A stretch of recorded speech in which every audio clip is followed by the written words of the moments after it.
ಕೃಪೆಗಾಗಿ ನಾವು ಕರ್ತನ ಕರಗಳಿಗೆ ಸಮರ್ಪಿಸೋಣ. ಕರ್ತನು ಒಳ್ಳೆಯವನಾಗಿದ್ದಾನೆ. ನಮ್ಮ ಜೀವಿತದಲ್ಲಿ ಒಳ್ಳೆದನ್ನೇ ಮಾಡುವ ದೇವರು ಆತನಾಗಿದ್ದಾನೆ. Hallelujah, thank you Jesus. ಕರ್ತನ ಪರಿಶುದ್ಧ ನಾಮಕ್ಕೆ ಸ್ತೋತ್ರ. ನಾವು ಒಂದು ವಿಚಾರದ ಬಗ್ಗೆ ಒಂದು 3-4 ದಿವಸಗಳಿಂದ ನಾವು ಧ್ಯಾನ ಮಾಡ್ತಾ ಇದ್ದೇವೆ. ಸೈತಾನನು ಯಾವ ರೀತಿಯಲ್ಲಿ ನಮ್ಮ ಮೇಲೆ ಕಾರ್ಯವನ್ನು ಮಾಡ್ತಾನೆ.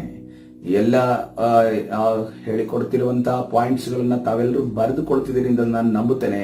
ಯಾಕೆಂತಂದ್ರೆ ಈ ಒಂದು ವಾಕ್ಯಗಳು ಕೇವಲ ಕೇಳಿ ಹಾಗೆ ಮರೆತು ಬಿಡೋದಕ್ಕೋಸ್ಕರವಂತಹ ಇರುವಂತಹ ವಾಕ್ಯ ಅಲ್ಲ, ನಮ್ಮ ಜೀವಿತಕ್ಕೆ ಅಳವಡಿಸಿಕೊಳ್ಳುವಂತಹ ವಾಕ್ಯ. ಹಾಗಾದ್ರೆ ಇದನ್ನ ಹೇಗೆ ಅಪ್ಲೈ ಮಾಡೋದು? ನಾವು ಬರ್ದಿದ್ದನ್ನ ನೋಡಿ ಅದನ್ನ ಹೇಗೆ ನಾವು ಅಪ್ಲೈ ಮಾಡೋದು, ಅಥವಾ ನಮ್ಮ ಜೀವಿತದಲ್ಲಿ ಹೇಗೆ ನಾವು ಅದನ್ನ ಅಳವಡಿಸಿಕೊಳ್ಳೋದು? ಒಂದು ವೇಳೆ ಸೈತಾನನು ಈಗ ಆಲೋಚನೆಯಲ್ಲಿ ಕಾರ್ಯ ಮಾಡ್ತಾ ಇದ್ದಾನೆ, ಈಗ ಓವರ್ಕಮ್ ಮಾಡಬೇಕು, ಇದನ್ನ ನಾವು ಜಯ ಪಡಬೇಕು, ಆವಾಗ ಜಯ ಹೊಂದಬೇಕು ಅಂತಂದಾಗ ಆ ಒಂದು ವಿಚಾರವನ್ನ ನಾವು ಪುಸ್ತಕದಲ್ಲಿ ಎಲ್ಲಿ ಬರೆದಿರ್ತೇವೋ ಅದನ್ನ ನಾವು ನೋಡಿ ನಾವು ಅದನ್ನ ತಿಳಿದುಕೊಳ್ಳಬಹುದು, ಮತ್ತು ಅದೇ ರೀತಿಯಲ್ಲಿ ಅದರಂತೆ ಕೈಗೊಂಡು ನಡೆಯಬಹುದು ಎಂದು ನೋಡ್ತೇವೆ. ಹಲ್ಲೆಲೂಯಾ. ಕರ್ತನ ಪರಿಶುದ್ಧ ನಾಮಕ್ಕೆ ಸ್ತೋತ್ರವಾಗಿ. ಈ ಸಮಯದ ಎಚ್ಚರವಿದ್ದು ಕರ್ತನ ಸನ್ನಿಧಾನದಲ್ಲಿ ನಾವು ವಾಕ್ಯವನ್ನ ಕೇಳುವವರಾಗೋಣ. ಹಲ್ಲೆಲೂಯಾ. ಎರಡನೇದಾಗಿ ನಾವು ಈಗ ಸೈತಾನನು ನಮಗೆ ಮಾತಿನ ಮುಖಾಂತರ ಸೈತಾನ ಕಾರ್ಯ ಮಾಡ್ತಾನೆ. ಮಾತಿನ ಮುಖಾಂತರ, ವ್ಯಕ್ತಿಗಳ ಮುಖಾಂತರ ಮಾತಾಡ್ತಾನೆ. ಮಾತಾಡುವಂತ ಸಮಯದಲ್ಲಿ ಅವರ ಬಾಯಲ್ಲಿ ಬಂದಿರುವಂತಹ ಮಾತುಗಳು, ವಾಕ್ಯಗಳು ಸೈತಾನನಿಂದ ಬಂದವೋ ಅಥವಾ ದೇವರಿಂದ ಬಂದವೋ ಅಂತ ಅನ್ಕೊಂಡು ತಿಳಿದುಕೊಳ್ಳೋದು ಹೇಗೆ? ಈ ವಾಕ್ಯಗಳು ಎಲ್ಲಿ ನೋಟ್ ಬುಕ್ ಅಲ್ಲಿ ನಾವು ಬರೆದಿರ್ತೀವೋ ಆ ನೋಟ್ ಬುಕ್ ಅಲ್ಲಿ ಬರೆದಿರುವಂತಹ ವಾಕ್ಯಗಳನ್ನು ಮತ್ತೆ ತಿರುಗಿ ನೋಡಿ, ಹೇಗೆ ಇದನ್ನ ಪತ್ತೆ ಹಚ್ಚೋದು, ಹೇಗೆ ನಾವು ಕಂಡುಹಿಡಿಯೋದು, ಹೇಗೆ ನಾವು ನಮ್ಮ ಜೀವಿತಕ್ಕೆ ಅಳವಡಿಸಿಕೊಳ್ಳೋದು ಅನ್ನೋದನ್ನ ಮತ್ತೆ ಧ್ಯಾನ ಮಾಡೋದಕ್ಕೆ ನಮಗೆ ಸಿಗುವಂತ ಆ ಒಂದು ನಿಧಿಯನ್ನ ನಾವು ಮತ್ತೆ ತಿರುಗಿ ಅದನ್ನ ಪಡೆದು ನಾವು ಮಾಡಬಹುದು. ಅದೇ ರೀತಿಯಲ್ಲಿ ನಾವು ಅಭ್ಯಾಸಿಸಬಹುದು ಎಂದು ನಾವು ನೋಡ್ತೇವೆ. ಹಲ್ಲೆಲೂಯಾ. ಕರ್ತನ ಪರಿಶುದ್ಧ ನಾಮಕ್ಕೆ ಸ್ತೋತ್ರ. ಎಲ್ಲರೂ ಕೂಡ ಕೈ ಎತ್ತಿ ಹಲ್ಲೆಲೂಯಾ ಹೇಳ್ಬಹುದೇ? Hallelujah, hallelujah. ಕರ್ತನ ಪರಿಶುದ್ಧ ನಾಮಕ್ಕೆ ಸ್ತೋತ್ರವಾಗಲಿ. ಕರ್ತನ ಸನ್ನಿಧಾನದಲ್ಲಿ ಈ ಸಮಯದಲ್ಲಿ ನಮ್ಮನ್ನು ನಾವು ಕರ್ತನ ಕರಗಳಿಗೆ ಒಪ್ಪಿಸೋಣ. ಮೂರನೇದಾಗಿ ನೋಡುವಾಗ ಕ್ರಿಯೆಗಳ ಮುಖಾಂತರ ಸೈತಾನನು ಕಾರ್ಯ ಮಾಡುವಾತನಾಗಿದ್ದಾನೆ. ಇವತ್ತಿನ ದಿವಸ ನಮ್ಮ ಬಳಿ ನೋಟ್ ಬುಕ್ ಇರೋದಾದ್ರೆ ಇದನ್ನ ನೋಟ್ ಮಾಡಿಕೊಳ್ಳೋಣ. ವಾಕ್ಯಗಳನ್ನ ಬರೆದಿಟ್ಕೊಳ್ರಿ. ನಿಮಗೆ ಟಚ್ ಆಗಿರುವಂತಹ ವಿಚಾರಗಳನ್ನ ಬರೆದಿಟ್ಕೊಳ್ರಿ. ನಿಮಗೆ ಸ್ಪರ್ಶವಾಗಿರುವಂತಹ ದೇವರ ವಾಕ್ಯ, ಯಾಕಂದ್ರೆ ದೇವರ ಆತ್ಮನ ಮಾತನಾಡೋದ್ರಿಂದ ಆತನ ವಾಕ್ಯ ನಮ್ಮ ಹೃದಯಕ್ಕೆ ಸ್ಪರ್ಶವಾಗುವಂತದ್ದಾಗಿದೆ. ಅದನ್ನ ನಾವು ನೋಟ್ ಮಾಡಿಕೊಳ್ಳೋಣ. ನೋಟ್ ಮಾಡಿ ಕರ್ತನ ಸನ್ನಿಧಾನದಲ್ಲಿ ನಾವು ಬರೆದಿಟ್ಟು ನಮ್ಮ ಮುಂದಿನ ಜೀವಿತಕ್ಕೆ ನಮಗೆ ಬರುವಂತಹ ಕಷ್ಟಗಳ ಸಂದರ್ಭದಲ್ಲಿ, ಶೋಧನೆಯ ಸಂದರ್ಭದಲ್ಲಿ ಅದನ್ನ ನಾವು ಮತ್ತೆ ತಿರುಗಿ ಓದುವವರಾಗೋಣ. ಹಲ್ಲೆಲೂಯಾ. ನಮ್ಮ ಸತ್ಯವೇದವನ್ನ ತಿರುಗಿಸೋಣ. 1 ಥೆಸಲೋನಿಗೆ ಬರೆದ ಪತ್ರಿಕೆ 2ನೇ ಅಧ್ಯಾಯ 18ನೇ ವಚನ. ಈ ರೀತಿಯಲ್ಲಿ ವಾಕ್ಯ ಈ ರೀತಿಯಲ್ಲಿ ಹೇಳ್ತದೆ. ಯಾಕೆಂದರೆ ಇಲ್ಲಿ ಪೌಲನು ಅಲ್ಲಿ ಥೆಸಲೋನಿಕದವರಿಗೆ ಬರೆದ ಪತ್ರಿಕೆ, ಥೆಸಲೋನಿಕದಲ್ಲಿರುವವರ ವಿಶ್ವಾಸಿಗಳಿಗೆ ಈ ರೀತಿಯಲ್ಲಿ ಹೇಳ್ತಾ ಇದ್ದಾನೆ. 1 ಥೆಸಲೋನಿಕ ಬರೆದ ಪತ್ರಿಕೆ 2ನೇ ಅಧ್ಯಾಯ 18ನೇ ವಚನ. ಯಾಕೆಂದರೆ ನಿಮ್ಮ ಬಳಿಗೆ, ಪೌಲನು ಇಲ್ಲಿ ಥೆಸಲೋನಿಕದಲ್ಲಿ ಇರುವಂತಹ ಸಭೆಯ ವಿಶ್ವಾಸಿಗಳಿಗೆ ಈ ರೀತಿಯಲ್ಲಿ ಹೇಳ್ತಾ ಇದ್ದಾನೆ. ಯಾಕೆಂದರೆ ನಿಮ್ಮ ಬಳಿಗೆ ಬರುವುದಕ್ಕೆ ನಮಗೆ ಮನಸ್ಸಿತ್ತು. ಹೇಗೂ ಪೌಲನೆಂಬ ನಾನು 1-2 ಸಾರಿ ಬರುವುದಕ್ಕಿದ್ದೇನೋ, ಆದರೆ ಸೈತಾನನು ನಮಗೆ ಅಭ್ಯಂತರ ಮಾಡಿದನು. ಹಲ್ಲೆಲೂಯಾ. ಕರ್ತನ ಪರಿಶುದ್ಧ ನಾಮಕ್ಕೆ ಸ್ತೋತ್ರವಾಗಲಿ. ಸೈತಾನನು ಅನೇಕ ಕ್ರಿಯೆಗಳ ಮುಖಾಂತರವಾಗಿ ನಮಗೆ ಅಡ್ಡಿಪಡಿಸುವಾತನಾಗಿದ್ದಾನೆ. ನಾವು ಮಾಡುವಂತಹ ಕಾರ್ಯಗಳಿಗೆ ತಡೆಗಳನ್ನು ಒಡ್ಡುವಾತನಾಗಿದ್ದಾನೆ. ನಾವು ಮಾಡುವಂತ ಕಾರ್ಯಗಳನ್ನ ಅದು ನೆರವೇರದ ಹಾಗೆ ಅವನು ತಡೆ ಮಾಡುವಂತನಾಗಿದ್ದಾನೆ. ಅದು ಜನರ ಮುಖಾಂತರ ಅನೇಕ ಕ್ರಿಯೆಗಳನ್ನು, ತಂತ್ರಗಳನ್ನ ಮಾಡುವುದರ ಮುಖಾಂತರ, ಅನೇಕ ಸೈತಾನನು ತೊಂದರೆಗಳನ್ನು ಒಳಪಡಿಸುವುದರ ಮುಖಾಂತರ, ಕಷ್ಟಗಳನ್ನ ತರುವುದರ ಮುಖಾಂತರ, ಅನೇಕ ಅಡ್ಡಿಗಳನ್ನ, ಅನೇಕ ಅವಘಡಗಳನ್ನು ಉಂಟು ಮಾಡುವುದರ ಮುಖಾಂತರ, ಈ ಎಲ್ಲ ಕ್ರಿಯೆಗಳ ಮುಖಾಂತರ ಸೈತಾನನು ನಮಗೆ ತಡೆ ಮಾಡುತ್ತಾನೆ. ಪೌಲನು 1-2 ಸಾರಿ ಆ ಥೆಸಲೋನಿಕ ಸಭೆಗೆ ಹೋಗಿ ಅವರನ್ನ ಬಲಪಡಿಸಿ ಅವರನ್ನ ವಾಕ್ಯದಲ್ಲಿ ದೃಢಪಡಿಸಬೇಕು ಅಂತ ಅಂದುಕೊಂಡಿರ್ತಾನೆ. ಆದ್ರೆ ಅವನಿಗೆ ಯಾರು ಅಡ್ಡಿಪಡಿಸ್ತಾನಂತೆ? ಸೈತಾನನು ಅಭ್ಯಂತರ ಮಾಡಿದನು ನೋಡಿ, ಅಡ್ಡಿ ಮಾಡಿದನೆಂದು ನಾವು ನೋಡ್ತಾ ಇದ್ದೇವೆ. ಅದೇ ರೀತಿಯಲ್ಲಿ ರೋಮಾಪುರ ಬರೆದ ಪತ್ರಿಕೆ 1ನೇ ಅಧ್ಯಾಯ 13ನೇ ವಚನವನ್ನು ನೋಡುವಾಗ, ರೋಮಾಪುರದ ಬರೆದ ಪತ್ರಿಕೆ, ನಮ್ಮ ಸತ್ಯವೇದವನ್ನ ರೋಮಾಪುರ ಬರೆದ ಪತ್ರಿಕೆ 1ನೇ ಅಧ್ಯಾಯ 13ನೇ ವಚನ. ಸಹೋದರರೇ, ನನ್ನ ಕೆಲಸವು ಇತರ ಜನಗಳಲ್ಲಿ ಸಫಲವಾದಂತೆ ನಿಮ್ಮಲ್ಲಿಯೂ ಸಫಲವಾದೀತೆಂದು ನಿಮ್ಮ ಬಳಿಗೆ ಬರುವುದಕ್ಕೆ ಅನೇಕಾವರ್ತಿ ಮನಸ್ಸು ಮಾಡಿಕೊಂಡಿದ್ದಾಗಿಯೂ ಇಂದಿನವರೆಗೂ ಅಡ್ಡಿಯಾಯಿತೆಂದು ನಿಮಗೆ ತಿಳಿದಿರಬೇಕೆಂದು ನನ್ನ ಅಪೇಕ್ಷೆ. ಹಲ್ಲೆಲೂಯಾ. ಪೌಲನು ಅನೇಕ ಕಾರ್ಯಗಳನ್ನ ತನ್ನ ಕಾರ್ಯಗಳನ್ನ ಮಾಡಬೇಕು, ತನ್ನ ಕಾರ್ಯಗಳನ್ನ ಆ ಒಂದು ಸ್ವಾರ್ಥೆಯ ಕಾರ್ಯಗಳನ್ನ, ದೈವಿಕ ಕಾರ್ಯಗಳನ್ನ ಮಾಡಬೇಕು ಅಂತ ಅನ್ಕೊಂಡು ಮುಂದೆ ಹೋದಾಗ ಅನೇಕಾವರ್ತಿ ಮನಸ್ಸು ಮಾಡಿಕೊಂಡಿದ್ದಾಗಿಯೂ ಇಂದಿನವರೆಗೂ ಅದು ಅಲ್ಲಿಯ ತನಕ ಆ ಒಂದು ರೋಮಾಪುರ ಬರೆದ ಪತ್ರಿಕೆಯಲ್ಲಿ ರೋಮಾಪುರದವರಿಗೆ ಬರೆಯುವವರೆಗೆ ಪೌಲನು ಹೇಳ್ತಾ ಇದ್ದಾನೆ, ನನಗೆ ಅಡ್ಡಿ ಆಯಿತು, ಸೈತಾನನು ಅಡ್ಡಿ ಮಾಡಿದನೆಂದು ನಾವಿಲ್ಲಿ ಹೇಳೋದನ್ನು ಗಮನಿಸ್ತೇವೆ. ಹಾಗಾದ್ರೆ ಸೈತಾನನು ಅನೇಕ ಕಾರ್ಯಗಳಿಗೆ ಕೆಲವು ಕ್ರಿಯೆಗಳ ಮುಖಾಂತರವಾಗಿ ಅಡ್ಡಿ ಮಾಡಿದನು. ನಮ್ಮ ವಿಶ್ವಾಸಿ ಜೀವಿತದಲ್ಲಿ ನಮಗೆ ಯಾವ ಕಾರ್ಯದಿಂದ, ಯಾವ ಕ್ರಿಯೆಗಳಿಂದ ಅಡ್ಡಿ ಆಗುತ್ತೆ ನೋಡ್ರಿ. ಕೆಲವು ಮನೆಗಳಲ್ಲಿ ಮರಣವಾಗುತ್ತೆ.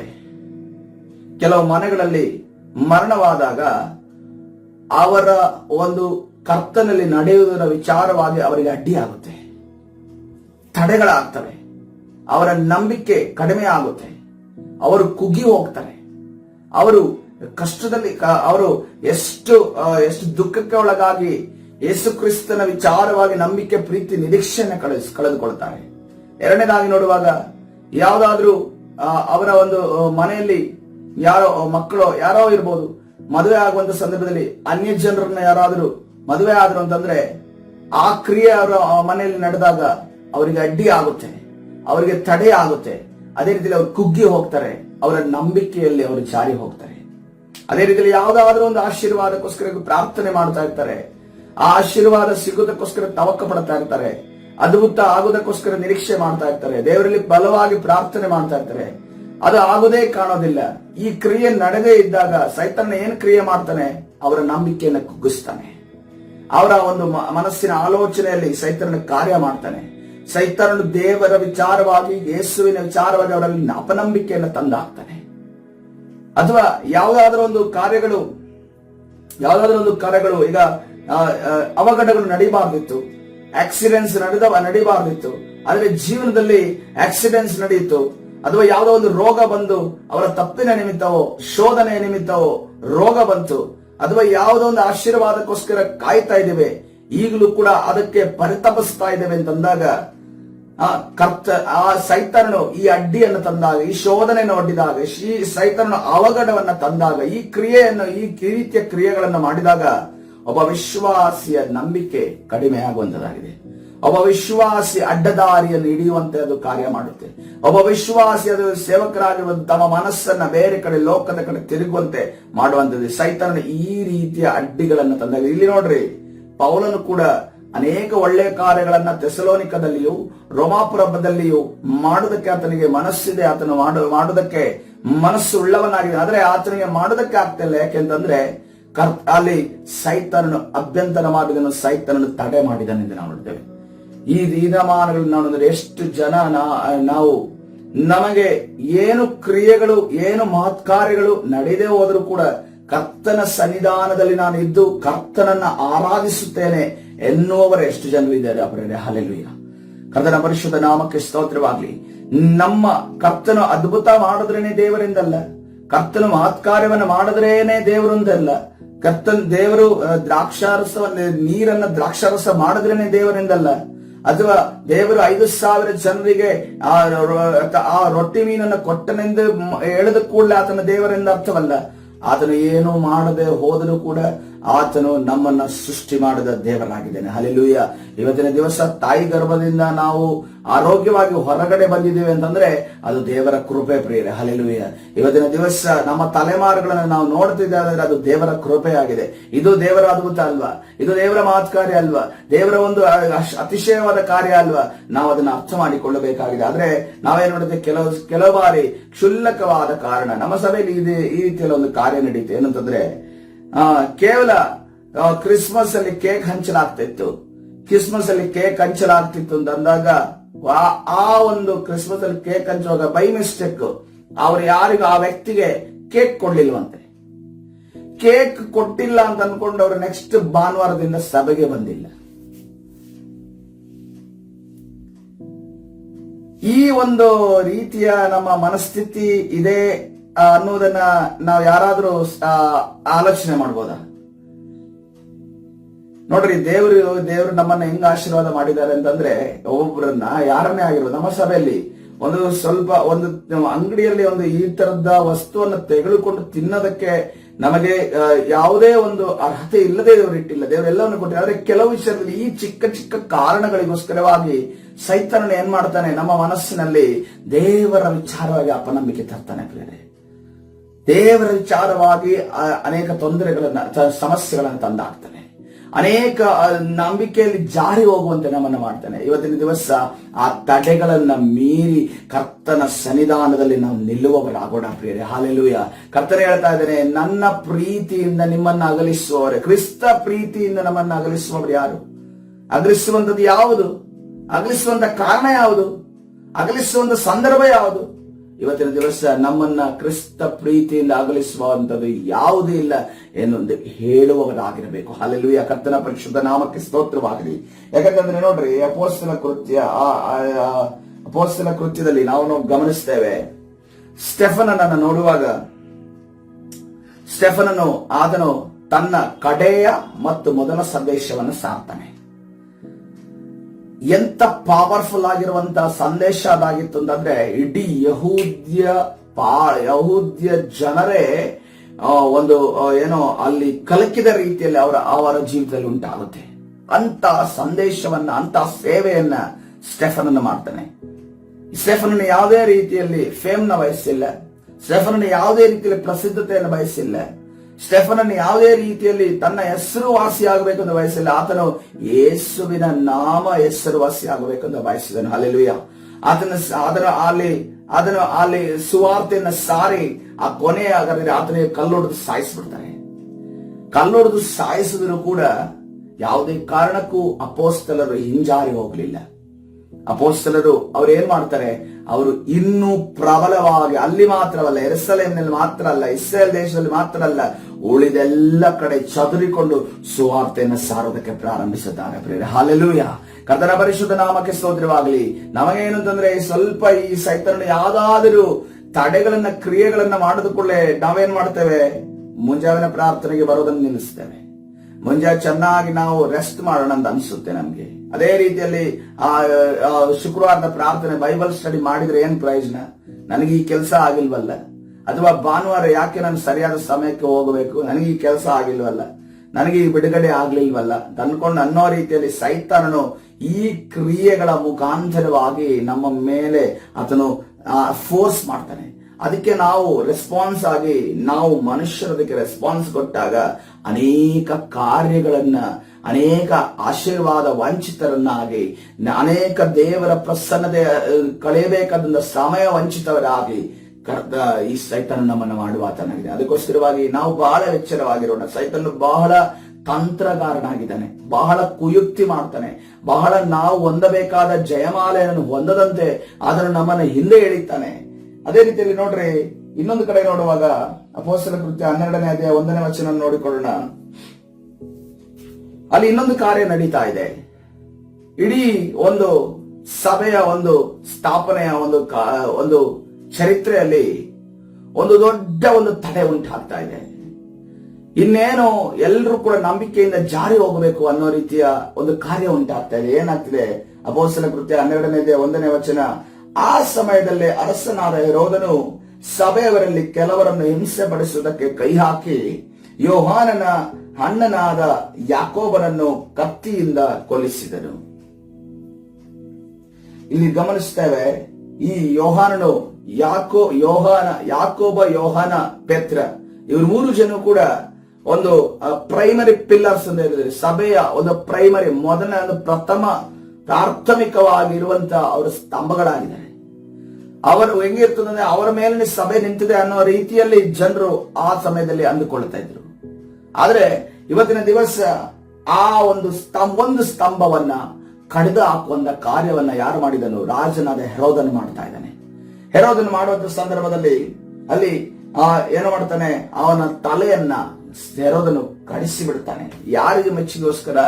ಯಹೂದ್ಯರನ್ನ ಮೆಚ್ಚಿಸುವುದಕ್ಕೋಸ್ಕರ, ಯಹೂದ್ಯರನ್ನ ಆ ಒಂದು ಸಮಯದಲ್ಲಿ ಮೆಚ್ಚಿಸುವುದಕ್ಕೋಸ್ಕರ ಹೆರೋದನು ಈ ಕಾರ್ಯವನ್ನ ಮಾಡ್ತಾನೆ. ಯಾಕಂದ್ರೆ ಈ ಯಹೂದ್ಯರ ಮೇಲೆ ಈ ಹೆರೋದನು ಆಳ್ವಿಕೆ ಮಾಡ್ತಾ ಇರ್ತಾನೆ. ಆದ್ರೆ ಅಲ್ಲಿ ನಾವು ಹೆರೋದನ್ನ ನೋಡ್ತಾ ಇದ್ದೇವೆ, ರಾಜನಾದ ಹೆರೋದನ ಕಾರ್ಯ ಮಾಡಿದನು. ಆದ್ರೆ ಹೆರೋದನ ಮುಖಾಂತರವಾಗಿ ಈ ಕ್ರಿಯೆ ಮಾಡಿದವನು ಸೈತಾನನಾಗಿದ್ದಾನೆ. ಹೆರೋದನ ಮುಖಾಂತರವಾಗಿ, ಆ ವ್ಯಕ್ತಿಯ ಮುಖಾಂತರವಾಗಿ ಕಾರ್ಯ ಮಾಡಿದಾತನು ದುರಾತ್ಮ ಪ್ರೇರೇಪಿತನಾಗಿ ಮಾಡಿದಂತ ಆ ಸೈತಾನ ನಾವು ನೋಡ್ತಾ ಇದ್ದೇವೆ. ದುರಾತ್ಮ ಅಲ್ಲಿ ಕಾರ್ಯ ಮಾಡಿತು, ಸಭೆಯ ಮೇಲೆ ಒಂದು ಎಫೆಕ್ಟ್ ತರುವ ಹಾಗೆ, ಒಂದು ಸಭೆಯ ಮೇಲೆ ತಡೆ ತರುವ ಹಾಗೆ, ಒಂದು ಸಭೆಯ ಮೇಲೆ ಸಭೆಯ ಕಾರ್ಯವನ್ನ ಅಥವಾ ದೇವರ ಕಾರ್ಯವನ್ನ ತಡೆಯೋದಕ್ಕೋಸ್ಕರವಾಗಿ ಸೈತಾನನ ಮುಂದಾಗ್ತಾನೆ ಎಂದು ನಾವು ನೋಡ್ತಾ ಇದ್ದೇವೆ. ಆದರೂ ಕೂಡ ಅಲ್ಲಿ ಗಮನಿಸಿರಿ, ಯಾವುದೇ ಕಾರಣಕ್ಕೂ ಅಪೊಸ್ತಲರ ನಂಬಿಕೆಯಲ್ಲಿ ಕಡಿಮೆ ಆಗ್ಲಿಲ್ಲಲ್ಲ. ಇವತ್ತಿನ ದಿವಸ ನಾನು ಯಾವ ಮ್ಯಾಟರ್ ಮುಟ್ತಾ ಇದ್ದೇನೆ, ಸೈತಾನನು ಯಾವ ರೀತಿಯಲ್ಲಿ ಕ್ರಿಯೆಗಳ ಮುಖಾಂತರವಾಗಿ ನಮ್ಮನ್ನ ತಡೆ ಒಡ್ತಾನೆ. ಬಿಡುಗಡೆಯ ಬಗ್ಗೆ, ಆ ತಡೆಯ ಬಿಡುಗಡೆ ಬಗ್ಗೆ ನಾನು ಮಾತಾಡಿದ್ರೆ, ತಡೆ ಯಾವ ರೀತಿ ಬರುತ್ತೆ, ಅಡ್ಡಿಗಳು ಯಾವ ರೀತಿ ಬರುತ್ತೆ. ಅಷ್ಟು ಮಾತ್ರವಲ್ಲ, ಲೂಕನ ಸುವಾರ್ತೆ 24ನೇ ಅಧ್ಯಾಯ 13ನೇ ವಚನ ಈ ರೀತಿಯಲ್ಲಿ ಹೇಳ್ತಾ ಇದೆ. ಲೂಕನ ಸುವಾರ್ತೆ 24ನೇ ಅಧ್ಯಾಯ 13ನೇ ವಚನ. ಅದೇ ದಿನದಲ್ಲಿ ಶಿಷ್ಯರಲ್ಲಿ ಇಬ್ಬರು ಯೆರೂಸಲೇಮಿಗೆ 6.5 ಮೈಲು ದೂರದಲ್ಲಿದ್ದ ಎಮ್ಮಾಹು ಎಂಬ ಹಳ್ಳಿಗೆ ಹೋಗುತ್ತಾ, ಇಲ್ಲಿ ಪರಿಸ್ಥಿತಿ ಏನಾಗಿದೆ, ಯೇಸು ಕ್ರಿಸ್ತನು ಸುವಾರ್ತೆಯನ್ನ ಸಾರುತ್ತಿದ್ದನು, ಅದ್ಭುತ ಮಾಡುತ್ತಿದ್ದಾತನು, ಮಹತ್ ಕಾರ್ಯಗಳನ್ನ ಮಾಡುತ್ತಿದ್ದಾತನು, ಅವರಿಗೆ ಆಹಾರವನ್ನ ಪ್ರೊವೈಡ್ ಮಾಡುತ್ತಿದ್ದನು, ಕೊರತೆಗಳನ್ನು ನೀಗಿಸುತ್ತಿದ್ದ ಯೇಸು ಕ್ರಿಸ್ತನೀಗ ಅವರ ಬಳಿಯಲ್ಲಿಲ್ಲ. ಈಗ ಯೇಸು ಕ್ರಿಸ್ತನು ಅದನ್ನು ಸಮಾಧಿಯಲ್ಲಿ ಇಡಲ್ಪಟ್ಟಿದ್ದಾನೆ. ಸಮಾಧಿಯಲ್ಲಿ ಇಡಲ್ಪಟ್ಟ ನಂತರ ಎಲ್ಲವೂ ಮುಗಿದೋಯ್ತು ಅಂತ ಅನ್ಕೊಂಡು ಶಿಷ್ಯರು ಏನ್ ಮಾಡ್ತಾ ಇದ್ದಾರೆ, ಅವರು ಯೆರೂಸಲೇಮಿಗೆ 6.5 ಮೈಲು ದೂರ ಎಮ್ಮಾಹು ಎಂಬ ಹಳ್ಳಿಗೆ ಹೋಗುತ್ತಾ ಇದ್ದಾರೆ. ಸಂಭವಿಸಿದ ಎಲ್ಲಾ ಕಾರ್ಯಗಳ ವಿಷಯವಾಗಿ 14ನೇ ವಚನದಲ್ಲಿ ಸಂಭಾಷಣೆ ಮಾಡುತ್ತಿದ್ದರು. ಅವರ ಸಂಭಾಷಣೆಯಲ್ಲಿ ಚರ್ಚಿಸುತ್ತಿರುವಾಗ ಯೇಸು ತಾನೇ ಹತ್ತಿರಕ್ಕೆ ಬಂದು ಅವರ ಜೊತೆಯಲ್ಲಿ ಹೋದನು. ಆದರೆ ಅವರು ಆತನ ಗುರುತನ್ನು ಹಿಡಿಯಲಿಲ್ಲ, ಅವರ ಕಣ್ಣು ಕಟ್ಟಿದ ಹಾಗಾಯಿತು. ಆತನು ಅವರನ್ನು, ನೀವು ಮಾರ್ಗದಲ್ಲಿ ಹೋಗುತ್ತಾ ಚರ್ಚಿಸಿ ಮಾತಾಡಿಕೊಳ್ಳುವ ಈ ಸಂಗತಿಗಳೇನು ಎಂದು ಕೇಳಲು ಅವರು ದುಃಖದ ಮುಖವುಳ್ಳವರಾಗಿ ನಿಂತರು. ಹಲ್ಲೆಲೂಯ. ಕರ್ತನ ಪರಿಶುದ್ಧ ನಾಮಕ್ಕೆ ಸ್ತೋತ್ರವಾಗಲಿ. ಅವರ ದುಃಖ ಅವರನ್ನ ಕ್ರಿಸ್ತನಿಂದ ದೂರ ತೆಗೆದುಕೊಂಡು ಹೋಗ್ತಾ ಇದೆ. ಎಮ್ಮಾಹು ಎಂಬಂತ ಹಳ್ಳಿಗೆ ತೆಗೆದುಕೊಂಡು ಹೋಗ್ತಾ ಇದೆ. ದುಃಖ, ಕಷ್ಟ, ನೋವು, ಬಾಧೆಗಳು, ಮರಣಗಳು ಅಥವಾ ಅವಘಡಗಳು ನಮ್ಮ ಕುಟುಂಬದಲ್ಲಿ ನಡೆದಾಗ ನಮ್ಮನ್ನ ಕ್ರಿಸ್ತನ ಬಳಿಗೆ ತೆಗೆದುಕೊಂಡು ಬರುತ್ತಾ ಅಥವಾ ಕ್ರಿಸ್ತನಿಂದ ದೂರ ತೆಗೆದುಕೊಂಡು ಹೋಗುತ್ತಾ? ಇವತ್ತಿನ ದಿವಸ ನಮ್ಮ ನಂಬಿಕೆ ಜಾರಿ ಹೋಗಿದೆ, ನಂಬಿಕೆ ಕಡಿಮೆ ಆಗಿದೆ ಅಂತಂದ್ರೆ ನಮ್ಮ ಜೀವಿತದಲ್ಲಿ ನಡೆದಿರುವಂತಹ ಆ ಒಂದು ಇನ್ಸಿಡೆಂಟ್ ನೆನಪಿಸಿಕೊಂಡ್ರೆ ನೋಡೋಣ. ಆ ಒಂದು ಇನ್ಸಿಡೆಂಟ್ ನಡೆದ ನಂತರ ನನ್ನ ನಂಬಿಕೆ ಕಡಿಮೆ ಆಗಿದೆ. ಆ ಒಂದು ಕಾರ್ಯ ನಡೆದ ನಂತರ ನನ್ನ ನಿರೀಕ್ಷೆ ಕಡಿಮೆ ಆಗಿದೆ. ಆ ಒಂದು ಕಾರ್ಯ ನಡೆದ ನಂತರ ನನ್ನ ಜೀವಿತದಲ್ಲಿ ಆ ಒಂದು ಕಾರ್ಯ ನಡೆದ ನಂತರ ನನ್ನ ದೇವರ ಮೇಲಿರುವ ಪ್ರೀತಿ ಕಡಿಮೆ ಆಗಿದೆ. ಇಲ್ಲಿ ನೋಡ್ರಿ, ಯೇಸು ಕ್ರಿಸ್ತನನ್ನ ಅವ್ರು ಏನಂದುಕೊಂಡು ಗೊತ್ತಾ, ಅವ್ರು ಹೇಳ್ತಾರೆ ನೋಡ್ರಿ, ಏನಂತ ಹೇಳ್ತಾರೆ ಅಂತಂದ್ರೆ 21ನೇ ವಚನದಲ್ಲಿ ಗಮನಿಸ್ರಿ, ಅವ್ರು ಏನನ್ನ ನಿರೀಕ್ಷೆ ಮಾಡ್ಕೊಂಡಿದ್ರು ಯೇಸು ಕ್ರಿಸ್ತನನ್ನ. ನಾವಾದರೂ ಇಸ್ರೇಲ್ ಜನರನ್ನು ಬಿಡಿಸತಕ್ಕವನು ಆತನೇ ಎಂದು ನಿರೀಕ್ಷಿಸಿಕೊಂಡಿರುವುದು. ಇಸ್ರೇಲ್ ಜನರಿಗೆ ಆ ದಿನಮಾನಗಳಲ್ಲಿ ಯಾವ ಬಿಡುಗಡೆ ಬೇಕಾಗಿತ್ತು? ಇಸ್ರೇಲ್ ದೇಶವನ್ನ ಆ ಸಮಯದಲ್ಲಿ ರೋಮನ್ ಸಾಮ್ರಾಜ್ಯ ಆಳ್ತಾ ಇತ್ತು. ರೋಮನ್ ಸಾಮ್ರಾಜ್ಯ ಆಳ್ತಾ ಇರೋದ್ರಿಂದ ಅವರಿಗೆ ಅವರ ರಾಜ್ಯ ಬೇಕಾಗಿತ್ತು. ಯಹೂದ್ಯರು ಯಾರಾದ್ರೂ ಆಳಬೇಕು.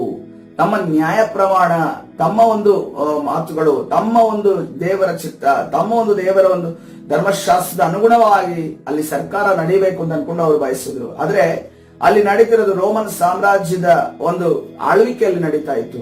ಅವರ ಶಿಕ್ಷೆಗಳು, ಅವರ ರೂಲ್ಸ್, ಅವರ ಕಾನೂನು ಎಲ್ಲ ನಡೀತಾ ಇತ್ತು. ಇದರಿಂದ ಅವರಿಗೆ ಬಿಡುಗಡೆ ಬೇಕಾಗಿತ್ತು. ಯಾರಿಂದ ಅದನ್ನ ನಿರೀಕ್ಷೆ ಮಾಡಿದ್ರು? ಯೇಸು ಕ್ರಿಸ್ತನಿಂದ ನಿರೀಕ್ಷೆ ಮಾಡಿದ್ರು. ಆದ್ರೆ ಯೇಸು ಕ್ರಿಸ್ತನ ರೋಮನ್ ಸಾಮ್ರಾಜ್ಯದಿಂದ ಅವರಿಗೆ ಬಿಡುಗಡೆಯನ್ನು ಕೊಡುವುದಕ್ಕೆ ಬಂದಿಲ್ಲ. ರೋಮನ್ ಸಾಮ್ರಾಜ್ಯದವರನ್ನು ಕೂಡ ಪ್ರೀತಿಸುವಂತ ಕರ್ತನು ನಮ್ಮ ದೇವನಾಗಿದ್ದಾನೆ. ಹಲ್ಲೆಲೂಯ. ಇವತ್ತಿನ ದಿವಸ ಕರ್ತನು ಆ ಒಂದು ಯಾವ ಬಿಡುಗಡೆಯನ್ನು ನಾವು ನಿರೀಕ್ಷೆ ಮಾಡ್ತಿದ್ದೇವೋ ಆ ಬಿಡುಗಡೆಯನ್ನು ಕೊಡುವುದಕ್ಕೆ ಆತನು ಬಂದಿಲ್ಲ. ಆತನು ಏನು ಚಿತ್ತ ಇಟ್ಟಿದ್ದಾನೋ, ಆತನು ಏನು ಯೋಜನೆ ಇಟ್ಟಿದ್ದಾನೋ ಅದನ್ನು ನಮಗೆ ಕೊಡುವುದಕ್ಕೆ ಬಂದಿದ್ದಾನೆ ಪ್ರಿಯರೇ. ಹಲ್ಲೆಲೂಯ. ಕರ್ತನ ಪರಿಶುದ್ಧ ನಾಮಕ್ಕೆ ಸ್ತೋತ್ರವಾಗಲಿ. ಯಾವುದೋ ಒಂದು ಬಿಡುಗಡೆ ಸಿಕ್ಕಿಲ್ಲ, ಯಾವುದೋ ಒಂದು ಆಶೀರ್ವಾದ ಸಿಕ್ಕಿಲ್ಲ, ಯಾವುದೋ ಒಂದು ನಿರೀಕ್ಷೆ ಮಾಡಿದ ಸಿಕ್ಕಿಲ್ಲ ಅಂತ ಅನ್ಕೊಂಡು ಅಂದಾಗ ನಾವು ಹಿಂಜಾರಿ ಹೋಗೋದಾದ್ರೆ, ಕರ್ತನಿಂದ ದೂರ ಹೋಗಿರೋದಾದ್ರೆ ಸೈತಾನನು ಅನೇಕ ಕಾರ್ಯಗಳನ್ನ, ಕ್ರಿಯೆಗಳನ್ನ ನಮ್ಮ ಜೀವಿತದಲ್ಲಿ ಮಾಡಿದ್ದಾನೆ ಎಂದು ಅರ್ಥ. ಇವತ್ತಿನ ದಿವಸ ಕರ್ತನ ಸನ್ನಿಧಾನದಲ್ಲಿ ನಮ್ಮನ್ನು ನಾವು ಪರೀಕ್ಷಿಸಿಕೊಳ್ಳೋಣ. ನಾವೆಲ್ಲಾದರೂ ಈ ರೀತಿಯ ಕಾರ್ಯಗಳು ನೋಡ್ರಿ, ಕೆಲವರ ಮನೆಯಲ್ಲಿ ಈ ಮರಣದ ಸಂದರ್ಭ ಇದೆಯಲ್ಲ, ಬಹಳ ಒಂದು ಸೆನ್ಸಿಟಿವ್ ಆಗಿರುವಂತಹ ಸೂಕ್ಷ್ಮವಾಗಿರುವಂತಹ ಸಂದರ್ಭ. ಈ ಮರಣ ನಡೆಯುವಾಗ ನಮಗೆ ಈ ವ್ಯಕ್ತಿಯ ಅಗಲುವಿಕೆ ಉಂಟಾದಾಗ ನಮಗೇನ್ ಅನ್ಸುತ್ತೆ ಅಂದ್ರೆ, ಈ ಅಗಲುವಿಕೆಯನ್ನ ದೇವರು ಯಾಕೆ ಒಳಪಡಿಸಿದ್ರು, ಈ ಅಗಲುವಿಕೆಯನ್ನ ಯಾಕೆ ದೇವರು ಪರ್ಮಿಷನ್ ಕೊಟ್ಟರು, ಈ ಅಗಲುವಿಕೆ ಯಾಕೆ ನಡೆಯಿತು. ನಮಗೆ ರೀಸನ್ ಗೊತ್ತಿರುತ್ತೆ, ನಮಗೆ ಕಾರಣಗಳು ಗೊತ್ತಿರುತ್ತೆ, ಆದರೂ ಕೂಡ ಆ ಸಂದರ್ಭದಲ್ಲಿ ನಮಗೆ ಅದನ್ನ ರಿಸೀವ್ ಮಾಡೋದಕ್ಕೆ ಆಗೋದಿಲ್ಲ. ಯಾಕಂದ್ರೆ ನಮ್ಮ ಜೊತೆಯಲ್ಲೇ ಇದ್ದವರು ನಮ್ಮನ್ನ ಬಿಟ್ಟು ಹೋದಾಗ ನಮ್ಗೆ ಒಂಥರ ಏನಾಗುತ್ತೆ ಅಂದ್ರೆ, ದೇವ್ರು ಯಾಕೆ ಹಿಂಗ್ ಮಾಡಿದ್ರು, ದೇವ್ರು ಜೀವಂತವಾಗಿಲ್ವಾ, ದೇವ್ರು ನನ್ನ ಮೇಲೆ ಕರುಣೆ ಇಲ್ವಾ, ದೇವ್ರು ನನ್ನ ಮೇಲೆ ಕರುಣೆ ಇಲ್ವಾ, ಕನಿಕರ ಇಲ್ವಾ ಅಂತ ಅಂದ್ಕೊಂಡು ನಾವು ಒಂದನ್ನು ತಿಳಿದುಕೊಳ್ಳಬೇಕು. ನೋಡ್ರೆ, ಭವಿಷ್ಯ ನಮಗೆ ಏನಂತ ಗೊತ್ತಿಲ್ಲ. ಭವಿಷ್ಯದಲ್ಲಿ ಏನ್ ಕಾರ್ಯಗಳು ದೇವರು ಇಟ್ಟಿದ್ದಾನೆ ನಮಗೆ ಗೊತ್ತಿಲ್ಲ. ನಾವು ಭವಿಷ್ಯವನ್ನ ತಿಳಿಯದೆ ವರ್ತಮಾನದಲ್ಲಿ ನಡೆಯುವಂತ ಕಾರ್ಯಗಳಿಗೋಸ್ಕರ ನಾವು ಆಹಾರ ಬಿಡ್ತೇವೆ. ವರ್ತಮಾನದಲ್ಲಿ ನಡೆಯುವಂತ ಕಾರ್ಯಕ್ಕೋಸ್ಕರ ನಾವು ಎಕ್ಸೈಟ್ ಆಗ್ತೇವೆ, ನಾವು ಕೋಪಗೊಳ್ತೇವೆ, ಸಿಟ್ಟುಗೊಳ್ತೇವೆ, ಬೇಸರಗೊಳ್ತೇವೆ, ಎಲ್ಲವನ್ನ ಮಾಡ್ತೇವೆ. ಆದ್ರೆ ದೇವರು ಏನೇ ಕಾರ್ಯವನ್ನ ಮಾಡಿದ್ರೂ ಕೂಡ ಅದಕ್ಕೊಂದು ಅರ್ಥ ಇದೆ ಪ್ರಿಯರೇ. ಹಲ್ಲೆಲೂಯಾ. ಅದಕ್ಕೊಂದು ಒಳ್ಳೆಯ ಕಾರ್ಯವನ್ನು ಮಾಡುವ ಚೆನ್ನಾಗಿದ್ದಾನೆ. ಯಾವುದೇ ಕೆಟ್ಟ ಕಾರ್ಯವನ್ನು ನಮ್ಮ ಜೀವಿತದಲ್ಲಿ ನಡೆಸುವುದಕ್ಕೆ ಕರ್ತನು ಯಾವುದೇ ಕಾರಣಕ್ಕೂ ಸಮ್ಮತಿಯನ್ನ ಕೊಡೋದಿಲ್ಲ. ಹಲ್ಲೆಲೂಯಾ. ಕರ್ತನ ಪರಿಶುದ್ಧನೆ. ಯಾಕಂದ್ರೆ ಆತನು ನ್ಯಾಯ ತೀರಿಸುವ ದೇವರಾಗಿದ್ದಾನೆ. ಹಲ್ಲೆಲೂಯಾ. ನಮಗೆ ಕರ್ತನ ಯಾವುದನ್ನ ಕಳೆದುಕೊಂಡು ಅದನ್ನ ಕೂಡಿಸಿ ಕೊಡಲು ಶಕ್ತನಾದ ದೇವರ ಆತನಾಗಿದ್ದಾನೆ. ಇವತ್ತಿನ ದಿವಸ ಕರ್ತನ ಸನ್ನಿಧಾನದಲ್ಲಿ ನಮ್ಮ ನಂಬಿಕೆ, ನಿರೀಕ್ಷೆ, ಪ್ರೀತಿ ಕಡಿಮೆ ಆಗಿರುವುದಾದ್ರೆ ಕರ್ತನ ಸನ್ನಿಧಾನದಲ್ಲಿ ಕೇಳೋಣ, ಕರ್ತನೇ ನನ್ನ ನಂಬಿಕೆ, ನಿರೀಕ್ಷೆ, ಪ್ರೀತಿಯನ್ನ ಕರ್ತನೆ ಹೆಚ್ಚಿಸು. ಯಾಕಂದ್ರೆ ಒಬ್ಬ ಮೂರ್ಛಾರೋಗಿ ಒಬ್ಬ ತಂದೆ ಬರ್ತಾನೆ, ನನಗೆ ಬಿಡುಗಡೆ ಬೇಕು ಅಂತ ಅನ್ಕೊಂಡು ಯೇಸು ಕ್ರಿಸ್ತನ ಬಳಿಯಲ್ಲಿ ಕೇಳ್ತಾನೆ.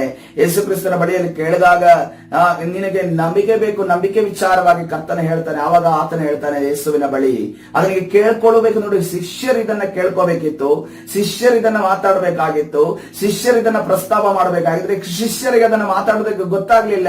ಈ ರೀತಿ ಕೂಡ ನಾವು ಪ್ರಾರ್ಥನೆ ಮಾಡಬಹುದು ಅಂತ ಗೊತ್ತಾಗ್ಲಿಲ್ಲ.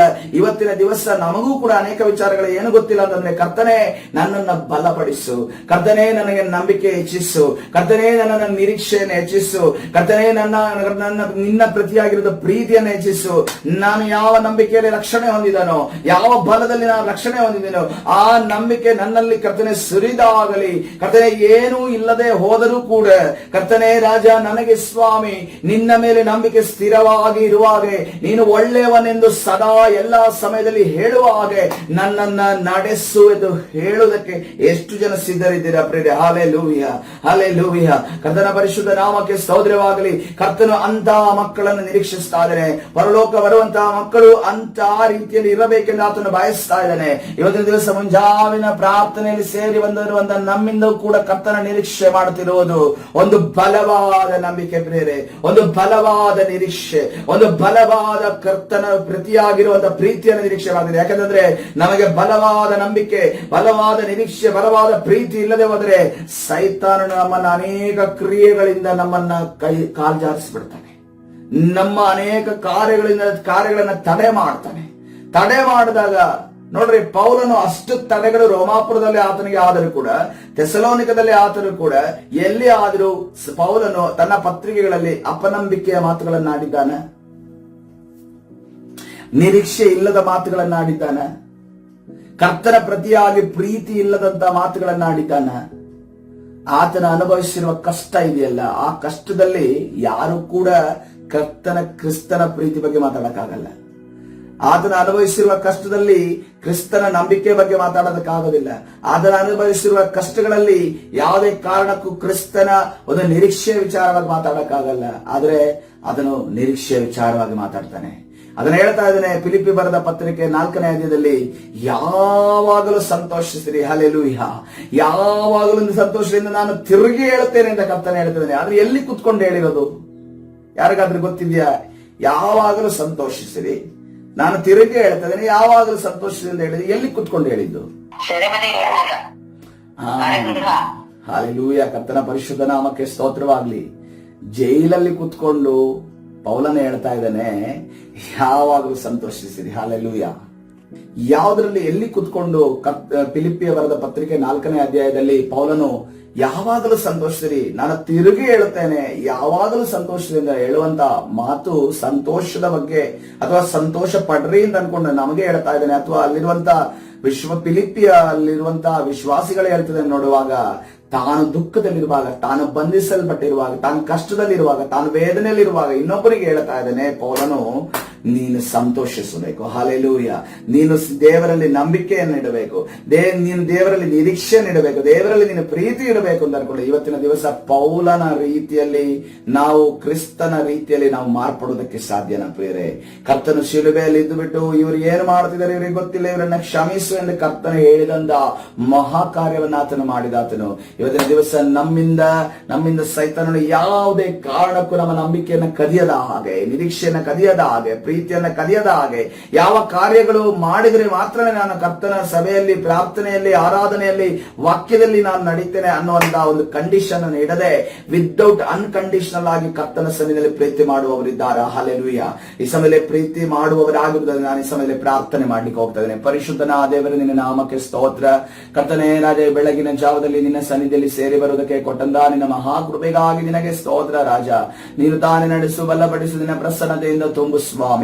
ಕರ್ತನೇ ರಾಜ, ಇವತ್ತಿನ ದಿವಸ ಸೈತಾನನು ಯಾವ ಕ್ರಿಯೆಗಳನ್ನ ನಮಗೆ ತಡೆ ಒಡ್ಡುವುದಕ್ಕೂ, ಅಡ್ಡಿ ಮಾಡುವುದಕ್ಕೂ, ಕರ್ತನೆ ನಮ್ಮ ನಂಬಿಕೆಯನ್ನ ಕರ್ತನೆ ಕೆಡವಿ ಹಾಕುವುದಕ್ಕೂ, ಕರ್ತನೆ ನಮ್ಮ ಪ್ರೀತಿಯನ್ನ ಕಡಿಮೆ ಮಾಡುವುದಕ್ಕೂ ಕರ್ತನೆ ಪ್ರಯತ್ನ ಪಡುತ್ತಾನೆ ಅನ್ನೋದನ್ನ ತಿಳಿದುಕೊಂಡಿದ್ದೇವಲ್ಲ ಸ್ವಾಮಿ.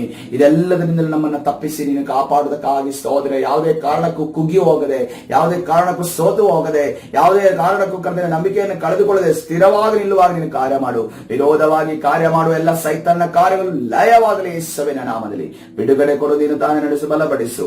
ಕರ್ತನಾದ ಯೇಸು ಸ್ವಾಮಿ ಹೆಸರಲ್ಲಿ ಪ್ರಾರ್ಥಿಸಿ ಹೊಂದಿಕೊಳ್ತೇನೆ ಜೀವವುಳ್ಳ ತಂದೆ. ಆಮೆನ್.